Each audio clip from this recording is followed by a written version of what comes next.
తాకట్లో ఉన్న బంగారాన్ని విడిపించలేక వడ్డీల మీద వడ్డీలు కడుతూ ఇబ్బంది పడుతున్నారా? అయితే ఇప్పుడే సంప్రదించండి శివ గోల్డ్ కంపెనీ. మీ నమ్మకానికి మా హామీ శివ గోల్డ్ కంపెనీ. ఇరాన్ మాజీ supreme leader Ayatollah Ali Khamenei అంత్యక్రియల సమయంలో తనను హతమారుస్తామని టెహరాన్లో ప్లకార్డులు ప్రదర్శించడంపై ట్రంప్ ఆగ్రహం వ్యక్తం చేశారు. తనను హత్య చేయాలని ఇరాన్ భావిస్తే పరిణామాలు తీవ్రంగా ఉంటాయన్నారు.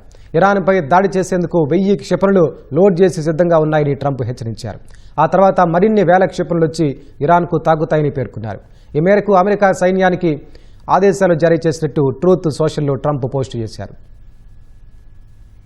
ఖమేనీ అంత్యక్రియల్లో తనను ఇజ్రాయెల్ ప్రధాని బెంజమిన్ నెతన్యాహును చంపాలని పిలుపునిస్తూ ఇరాన్ ప్రజలు ప్లకార్డులు ప్రదర్శించడంపై ట్రంప్ తీవ్ర అసహనం వ్యక్తం చేశారు.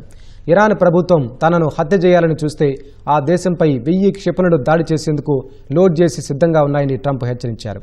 ఆ వెంటనే మరిన్ని వేల సంఖ్యలో క్షిపణులు కూడా ఇరాన్పై దాడి చేస్తాయని ట్రూత్ సోషల్లో ట్రంప్ తెలిపారు. క్షిపణి దాడులకు సంబంధించి ఇప్పటికే అమెరికా సైన్యానికి ఆదేశాలు జారీ చేసినట్టు ట్రంప్ స్పష్టం చేశారు. ఇరాన్లోని అన్ని ప్రాంతాలను అమెరికా సైన్యం పూర్తిగా నాశనం చేస్తుందని ట్రంప్ పేర్కొన్నారు.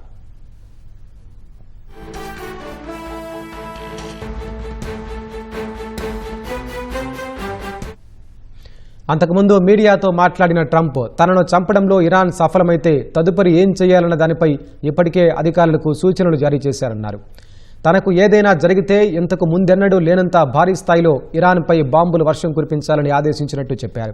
అయితే ఇరాన్ తనను చంపడంలో విఫలమవుతుందని ఆశిస్తున్నారని ట్రంప్ పేర్కొన్నారు. హర్ముజ్ జలసంధి అంతర్జాతీయ జలమార్గమని దాని గుండా ప్రయాణించే నౌకలపై దాడులు చేయబోమని ఇరాన్ బహిరంగంగా ప్రకటించాలని అమెరికా డిమాండ్ చేసింది. కానీ జలసంధి తమ నియంత్రణలోనే ఉంటుందని దాని గుండా వెళ్లే నౌకల నుంచి రుసుము వసూలు చేస్తామని ఇరాన్ పట్టుబడుతోంది. ఈ క్రమంలో ఇరాన్ను ట్రంప్ హెచ్చరించడంతో పశ్చిమాసియాలో పరిస్థితి మరింత దిగజారుతోంది.